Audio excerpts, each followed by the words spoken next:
Okay, let's go straight across first to Ahmedabad, where I'm joined by my colleague Preeti Chaudhary. She's at the crash site, and Atul Tiwari, who's at the civil hospital there. Preeti, we are getting this news of this miracle survivor, but this on a day when more than 200 people have died. So the bigger story, of course, is that this is the worst of its kind in recent times in Indian civil aviation history. What are you hearing, particularly about survivors? We are told there's been just one survivor as of now, and we've also been told that many people on the ground are feared dead, especially the young doctors. Rajdeep, what we know till now is that 204 are feared dead. And that's a count that I have gotten, and we're giving a conservative estimate right now. The rest, there were 242 on board. There were many of these resident doctors at this hostel, some of them still studying. I want to just give you a sense, Rajdeep. Ours was my camera person and Sanjay and my flight was the first one to land at the Ahmedabad airport.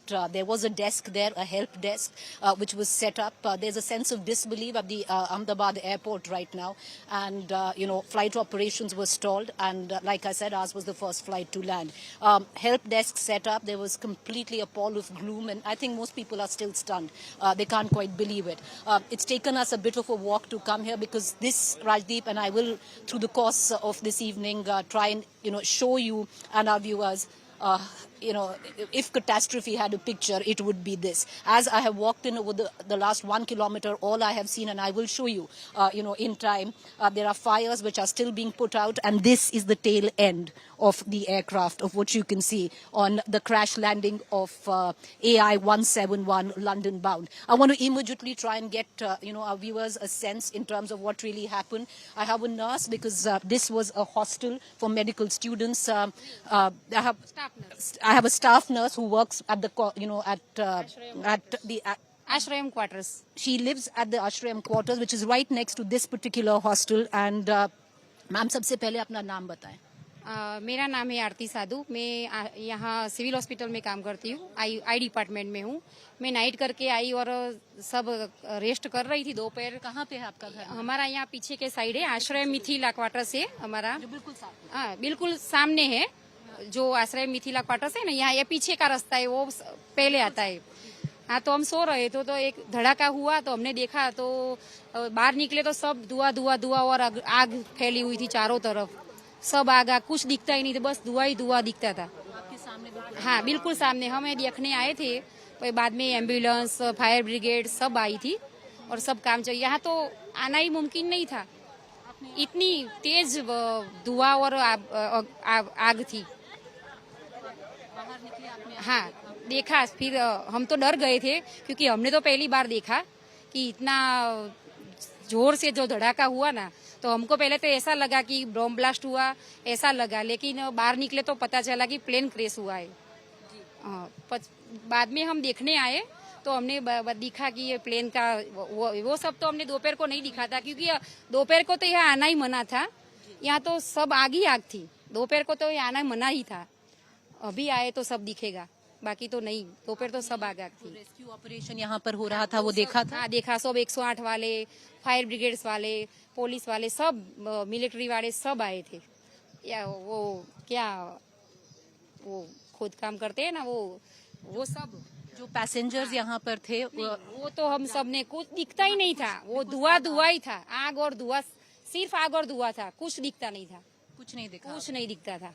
अभी आए हैं देखने? नहीं, दोपहर को हम आए थे ना, जब हुआ ना तब हम वहाँ आए थे. लेकिन यहाँ आ ही नहीं सकते थे, धुआं इतना था, कुछ दिखता ही नहीं था.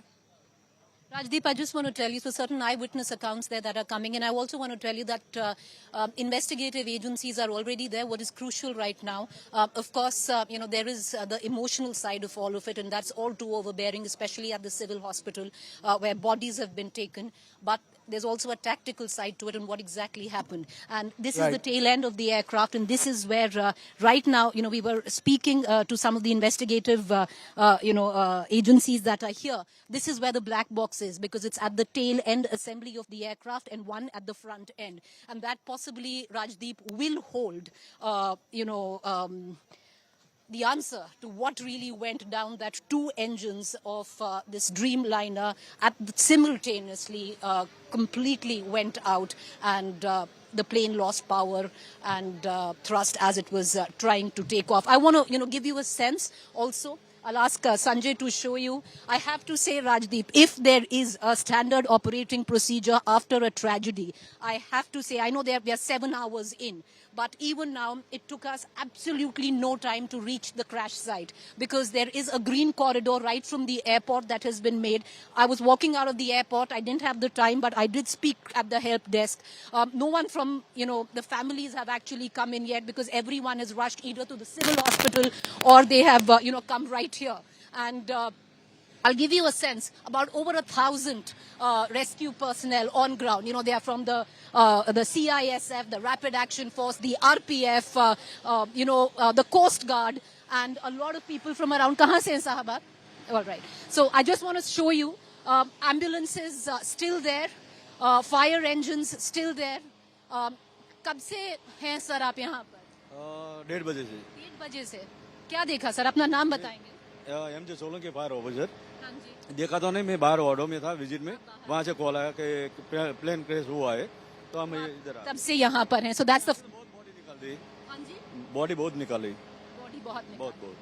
Understandably, the bodies have been charred completely, Rajdeep, and I'll show you because, like I said, yes, there has been, in terms of a green corridor to the crash site, we can, we've come through that. It took me flat 10 minutes to come from the airport, Rajdeep. That is how good the local policing is here. But yes, of course, they've cordoned off the last 1.5 kilometers, and for reason enough, because I'm walking in and I'll actually show you there are fires still burning in various parts where the debris of the aircraft has fallen. One thing, when I was talking to one of the officers here, who was part of the investigative team, and off record, he said it would not be as difficult to actually pull out the black box, which one would be at the front end. Can you see that? Sanjay's trying to show you, Rajdeep. A fire still burning where, this hostel is concerned. There have been many injured. Some of them, unfortunately, there are fatalities at the hostel as well. I'm not going to give out a figure there. We're going to try and get in the exact names and give you the figures. But yes, there have been fatalities. So a fire still burning there. The fire brigade still trying to put it off. Trees completely on fire still.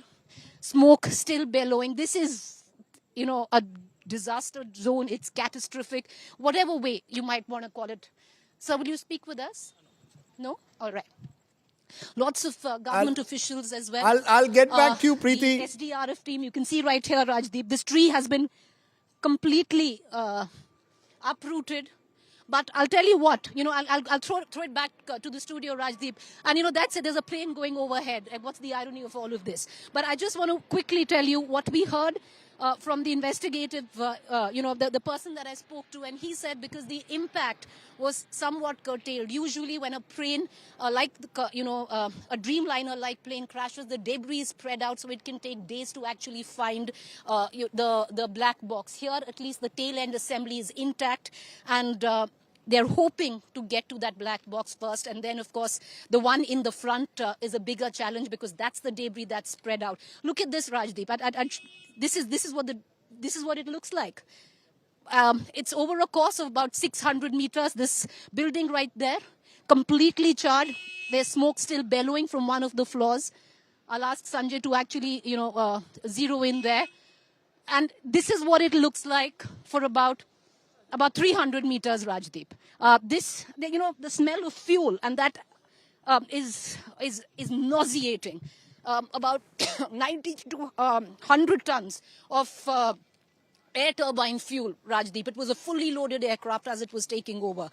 And as I throw it back to the studio, I'm going to move to the civil hospital. But two things, the smell of fuel and the smell of burning flesh. It's quite evident. Back to the studio, Rajdeep. We'll see you on the other side. Okay, thanks very much, Preeti Chaudhary. There on the ground, you can see the smoke is still billowing. There are fires still burning. That tells you the nature of the impact.